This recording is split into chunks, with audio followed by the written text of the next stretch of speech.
The Jungle Book by Rudyard Kipling. Mowgli's brothers. Now ran the kite brings home the night that Mang the bat sets free. The herds are shut in byre and hut, for loose till dawn are we.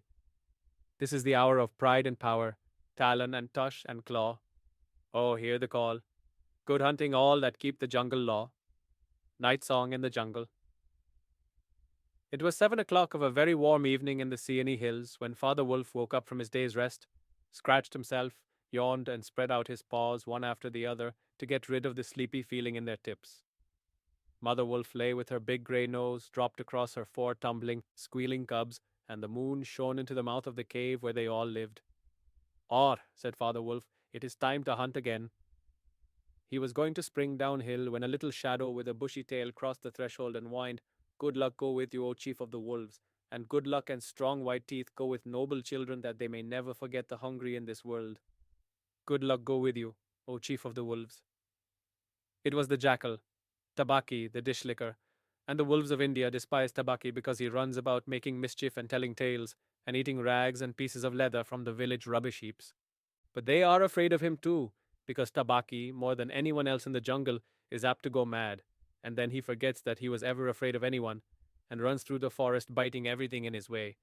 Even the tiger runs and hides when little Tabaki goes mad, for madness is the most disgraceful thing that can overtake a wild creature. We call it hydrophobia, but they call it Diwani, the madness, and run. "Enter then and look," said Father Wolf stiffly. "But there is no food here." "For a wolf, no," said Tabaki. "But for so mean a person as myself, a dry bone is a good feast. Who are we, the Gidderlog, the jackal people, to pick and choose?" He scuttled to the back of the cave, where he found the bone of a buck with some meat on it, and sat cracking the end merrily. "All thanks for this good meal," he said, licking his lips. "How beautiful are the noble children! How large are their eyes! And so young too! Indeed, indeed, I might have remembered that the children of kings are men from the beginning." Now, Tabaki knew as well as anyone else that there is nothing so unlucky as to compliment children to their faces. It pleased him to see Mother and Father Wolf look uncomfortable. Tabaki sat still, rejoicing in the mischief that he had made, and then he said spitefully, "Shere Khan, the big one, has shifted his hunting grounds. He will hunt among these hills for the next moon, so he has told me." Shere Khan was the tiger who lived near the Wengonga River 20 miles away. "He has no right," Father Wolf began angrily. "By the law of the jungle, he has no right to change his quarters without due warning. He will frighten every head of game within 10 miles, and I have to kill for 2 these days." "His mother did not call him Lungri, the lame one, for nothing," said Mother Wolf quietly. "He has been lame in one foot from his birth. That is why he has only killed cattle. Now the villagers of the Wangonga are angry with him, and he has come here to make our villagers angry. They will scour the jungle for him when he is far away, and we and our children must run when the grass is set alight. Indeed, we are very grateful to Shere Khan." "Shall I tell him of your gratitude?" said Tabaki. "Out!" snapped Father Wolf. "Out and hunt with thy master. Thou hast done harm enough for one night." "I go," said Tabaki quietly. "Ye can hear Shere Khan below in the thickets. I might have saved myself the message."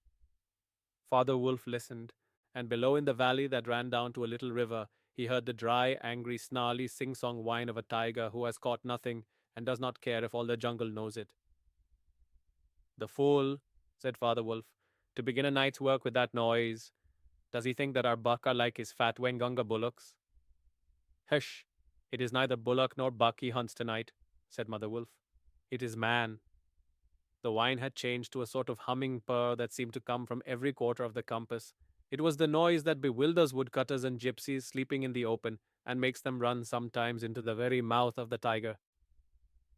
"Man," said Father Wolf, showing all his white teeth. "Faugh!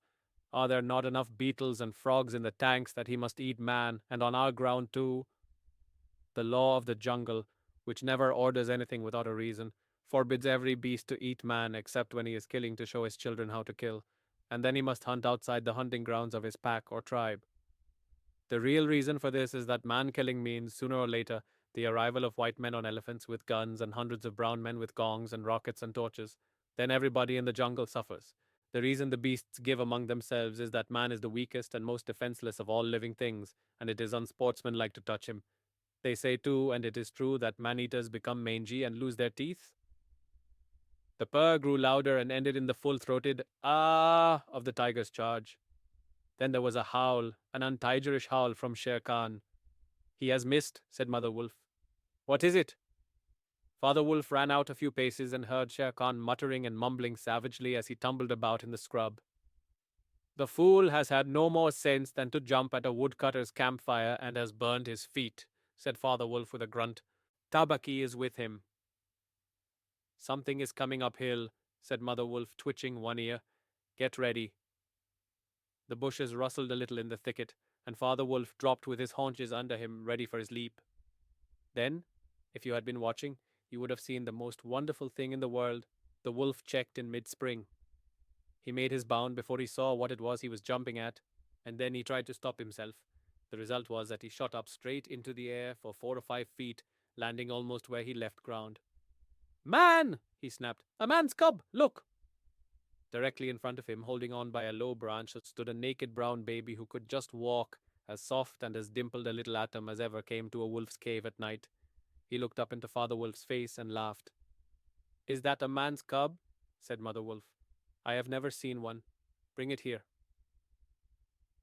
A wolf accustomed to moving his own cubs can, if necessary, mouth an egg without breaking it, and though Father Wolf's jaws closed right on the child's back, not a tooth even scratched the skin as he laid it down among the cubs. How little, how naked, and how bold, said Mother Wolf softly. The baby was pushing his way between the cubs to get close to the warm hide. Ahai, he is taking his meal with the others. And so this is a man's cub. Now, was there ever a wolf that could boast of a man's cub among her children? I have heard now and again of such a thing, but never in our pack or in my time, said Father Wolf. He is altogether without hair, and I could kill him with a touch of my foot. But see, he looks up and is not afraid. The moonlight was blocked out of the mouth of the cave, for Shere Khan's great square head and shoulders were thrust into the entrance. Tabaki behind him was squeaking, my lord, it went in here. Shere Khan does us great honor, said Father Wolf, but his eyes were very angry. What does Shere Khan need? My quarry. A man's cub went this way, said Shere Khan. Its parents have run off. Give it to me. Shere Khan had jumped at a woodcutter's campfire, as Father Wolf had